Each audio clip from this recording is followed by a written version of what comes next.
আপনারা জানেন আমাদের চৌকা এবং কিরণগঞ্জ দুটা বিজিবি ক্যাম্পের মাঝামাঝি স্থানে 177-এর 3S বরাবর এখানে আমাদের বাংলাদেশি কিছু আম গাছ ছিল। ভারতের নাগরিকরা আমাদের এই বাংলাদেশি আম গাছ কাটাকে নিয়ে একটা ভারতীয় নাগরিক এবং বাংলাদেশের নাগরিকের মধ্যে একটা উত্তেজনার পরিস্থিতি সৃষ্টি হয়। সেই ক্ষেত্রে দুই পক্ষ, বাংলাদেশ সাইড এবং ভারতের সাইডে দুই পক্ষ জনগণ যার যার দেশে শূন্য লাইন বরাবর সবাই দাঁড়িয়ে যায়। তো এই ব্যাপারে আমরা বিজিবির সাথে সাথে আমাদের বিজিবির জনবল বৃদ্ধি করেছি। আমরা অফিসাররা নিজেরাই গ্রাউন্ডে এসেছি।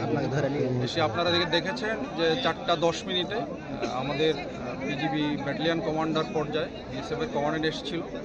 আমাদের কমান্ডেন্ট পর্যায়ে একটা ফ্ল্যাগ মিটিং হয়েছে এবং বিএসএফের পক্ষ থেকে দুঃখ প্রকাশ করা হয়েছে যে গাছগুলি কাটা হয়েছে, এটা অন্যায় হয়েছে এবং তাদের পক্ষ থেকে তারা এটা ব্যবস্থা নেবে। তো সুতরাং আমরাও একদম লাস্ট সম্পূর্ণ বিচার না হওয়া পর্যন্ত আমরা গ্রাউন্ডে আছি এবং যেন শূন্য লাইন বাংলা কেউ অতিক্রম না করে এবং উত্তেজনা পরিবেশ প্রশমিত করার জন্য আমরা বিজিবি প্রস্তুত আছি।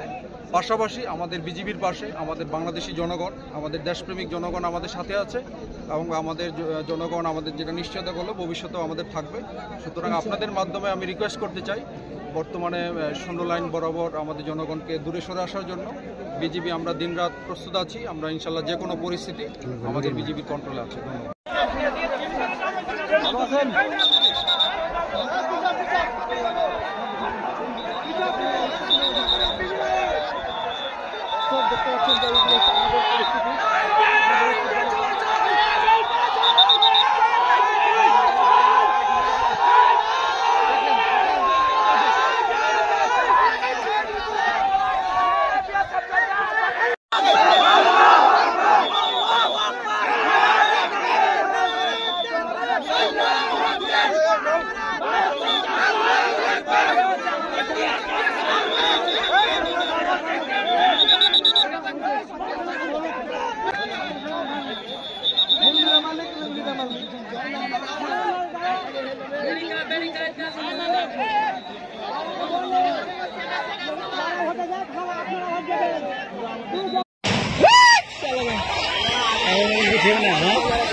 পুলিশ